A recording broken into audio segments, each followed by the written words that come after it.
Hello dear students, this is Gayatri Sharma. Welcome you in today's online class of science. Students, today we are going to start our new chapter number 5. The name of the chapter is birds. What is the name of the chapter? Birds. So, as you know that in previous chapter we have learnt about different type of plants. So, in this chapter we are going to learn about different features of a bird. So, first of all, before starting the topic, first of all we will discuss what is a definition of a bird. यानी कि bird किसको कहते हैं? तो birds are feathered winged and animal with a beak. जिसके feathered हैं, winged हैं और जो beak के साथ में है वो क्या है? Bird है. They are mostly egg-laying animals. Bird's body is comprising of a head with a beak, wings, tail and legs with claws. यानी कि जो बर्ड्स की बॉडी है उसको हम कितने पार्ट्स में डिवाइड करते हैं? We divide it into 3 parts. First is head with a beak, feathered and third is legs with claws. Legs with claws. So today in this class our topic is movement of birds. यानी कि जो birds हैं वो कैसे movement करते हैं? As you know that we can see birds all around us. We can see birds in the sky, on trees and at our home. We keep many type of birds in our home like parrot, pigeon, peacock. These type of birds we keep our home. So today we are going to discuss how the birds fly. How does the bird fly? So let's see. Let's start. Birds fly in the air with their wings. यानी कि जो birds हैं they fly with the help of wings. जो उनके wings होते हैं उसकी वजह से वो क्या करते हैं? स्काई के अंदर फ्लाई करते हैं. क्योंकि हमारे विंग्स नहीं है, एनिमल्स के विंग्स नहीं होते, जिसकी वजह से वो क्या नहीं कर सकते? फ्लाई नहीं कर सकते हैं. पर जो बर्ड्स होते हैं उनके क्या होते हैं? विंग्स होते हैं, जिसकी वजह से वो क्या करते हैं? They fly in the sky. Then second, they have a boat shaped body. अब देखिए, आपने बोट देखी होगी. बोट की जो शेप होती है वो इस तरह से होती है. तो जो बर्ड्स होते हैं उनकी जो बॉडी शेप होती है वो भी कैसी होती है? बोट शेप होती है, जिसकी वजह से भी वो स्काई के अंदर मूवमेंट करते हैं, स्काई के अंदर फ्लाई करते हैं. तो they have boat shape body. Then third, their bones are hollow and light. अब जो उनके बोन्स होते हैं यानी कि उनकी जो हड्डियां होती हैं वो कैसी होती हैं? लाइट होती हैं, हैवी होती है, हल्की होती हैं, वेटलेस होती हैं, जिसकी वजह से वो क्या करते हैं? स्काई के अंदर इजीली फ्लाई कर सकते हैं. इसके अलावा जो उनकी जो लाइट के साथ साथ उनकी जो बोन्स होती हैं वो क्या होती हैं? हॉलो होती हैं. जैसे देखिए जो मेरे पास पॉइंटर है ये कैसा है? अंदर से खोखला है यानी कि हॉलो है. तो इसी तरह से जो एनिमल्स होते हैं उनकी जो बोन्स बर्ड्स होते हैं उनकी जो बोन्स होती हैं वो क्या होती हैं? हॉलो होती हैं और लाइट होती हैं, जिसकी वजह से वो बर्ड्स के स्काई के अंदर फ्लाई कर सकते हैं. तो उनकी जो बोन्स हैं, लाइट बोन्स हैं और उनकी जो हॉलो बोन्स हैं वो उनकी हेल्प करती है फ्लाई के अंदर. हम क्यों नहीं फ्लाई कर सकते? क्योंकि जो हम और ह्यूमन बींग्स और एनिमल्स हैं वो क्यों नहीं फ्लाई कर सकते? क्योंकि उनकी जो बोन्स होती हैं वो क्या होती हैं?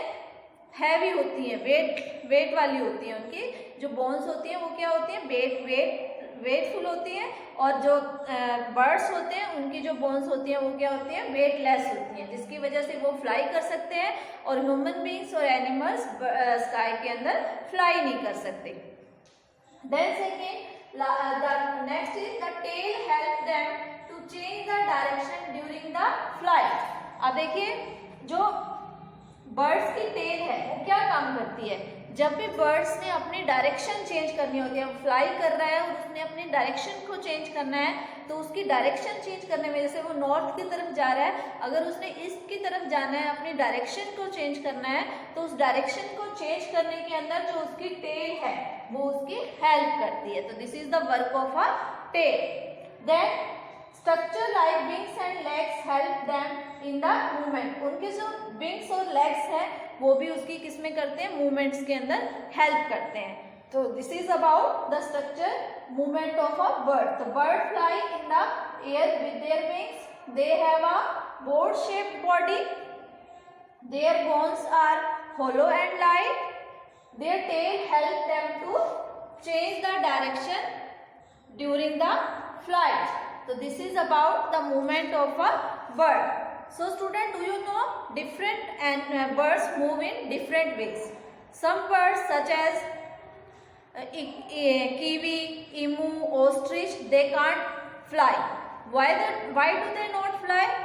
Because they are very heavy. They are very heavy, that's why they cannot fly. But they can run very fast. जो ostrich है, kiwi है, emu है, they can run very fast. Why do they run fast? Because they have strong legs. उनकी जो legs होती हैं वो क्या होती हैं, लंबी होती है, लॉन्ग होती हैं, और उनकी जो और स्ट्रॉन्ग होती है, जिसकी वजह से वो ज़्यादा दौड़ सकते हैं। वो उड़ नहीं सकते हैं क्योंकि हैवी होते हैं, उनकी बोन्स हैवी होती हैं, जिसकी वजह से वो फ्लाई नहीं कर पाते हैं। पर उनकी जो लेग्स होती हैं वो लॉन्ग होने के साथ साथ क्या होती हैं, स्ट्रॉन्ग होती हैं, जिसकी वजह से वो क्या कर सकते हैं, बहुत तेज दौड़ते हैं। इसीलिए जो ऑस्ट्रिच है, ostrich is called the fast running land animal. सबसे ज़्यादा जो तेज दौड़ने वाला लैंड एनिमल है वो कौन सा है, ऑस्ट्रिच है, क्योंकि उसकी जो लेग्स होती है वो क्या होती है, स्ट्रॉन्ग होती हैं और लॉन्ग होती हैं। That's why he can run very fast.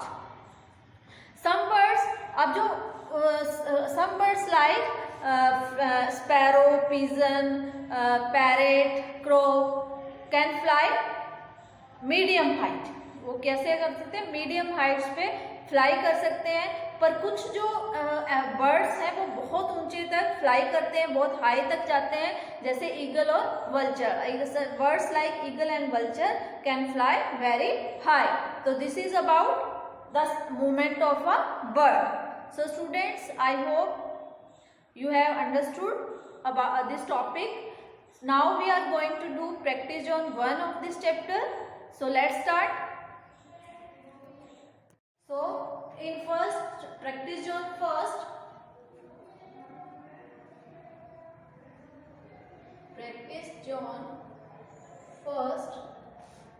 the first question is write the characteristics of birds that help them to fly. यानी कि जो birds है वो किसकी हेल्प से फ्लाई करता है, उसकी बॉडी के अंदर ऐसे कौन से फीचर्स होते हैं जिनकी वजह से वो फ्लाई करता है। तो सबसे पहले we will write here they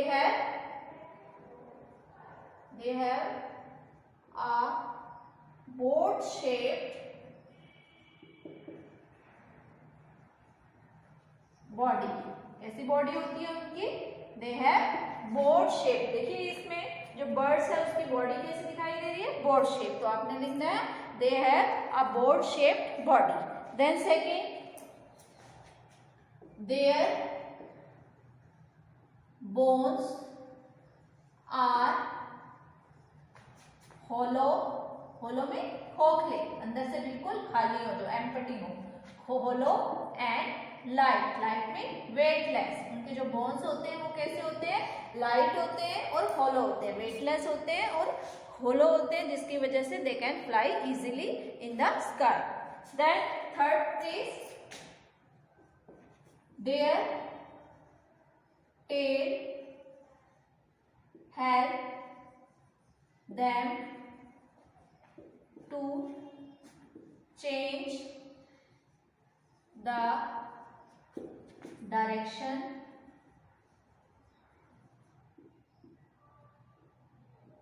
during flight। जब वो उड़ रहे होते हैं तो उनकी जो टेल है वो क्या करती है, हेल्प करती है उनकी चेंज द डायरेक्शन को चेंज करने के अंदर हेल्प करती है। तो बर्ड्स के कैरेक्टरिस्टिक्स क्या है जो उनकी हेल्प करते हैं फ्लाई करने में? सबसे पहले they have boat shaped body, then their bones are hollow and light, then their tails help them to change the direction during the flight. So this is the characteristic that help a bird to fly. Now second question, why is the crow an omnivorous? जो crow है उसको omnivorous क्यों कहते हैं? Why the crow is called omnivorous? So you will write here. So we will write here, crow is an omnivorous. Who are omnivorous? The animals who eat both plants and animals are called omnivorous. तो जो crow है वो भी क्या है? omnivorous है, क्योंकि वो प्लांट्स और एनिमल दोनों को ईट करता है। तो आपने यहाँ पे लिखना है crow is an omnivorous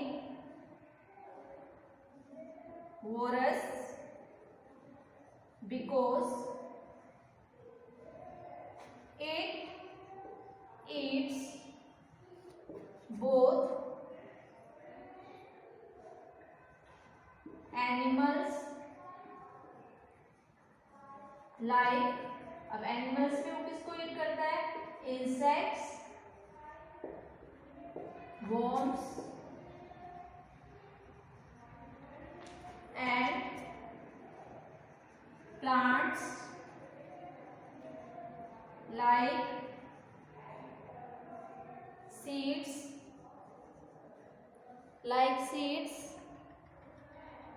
and grains, grains and nuts. देखिए यहाँ पे जो क्रो इज कॉल्ड एनोमनियस, अब वो दोनों ईट करता है। प्लांट एनिमल के अंदर वो इंसेक्ट और वॉर्म्स को ईट करता है, और प्लांट्स के अंदर वो किसको ईट करता है? ग्रेन्स, सीड्स और नट्स को ईट करता है। That's why he is called omnivorous. तो आपने किस तरह से लिखना है? Crow is an omnivorous because it eats both animals like insect, worm and plants like seeds, grains and nuts. That's why the crow is called an omnivorous. So students, you will write this practice zone in your practice zone first in your discovering book, and you will learn it. This is your today's homework. Thank you. That's all. Thank you. Have a nice day.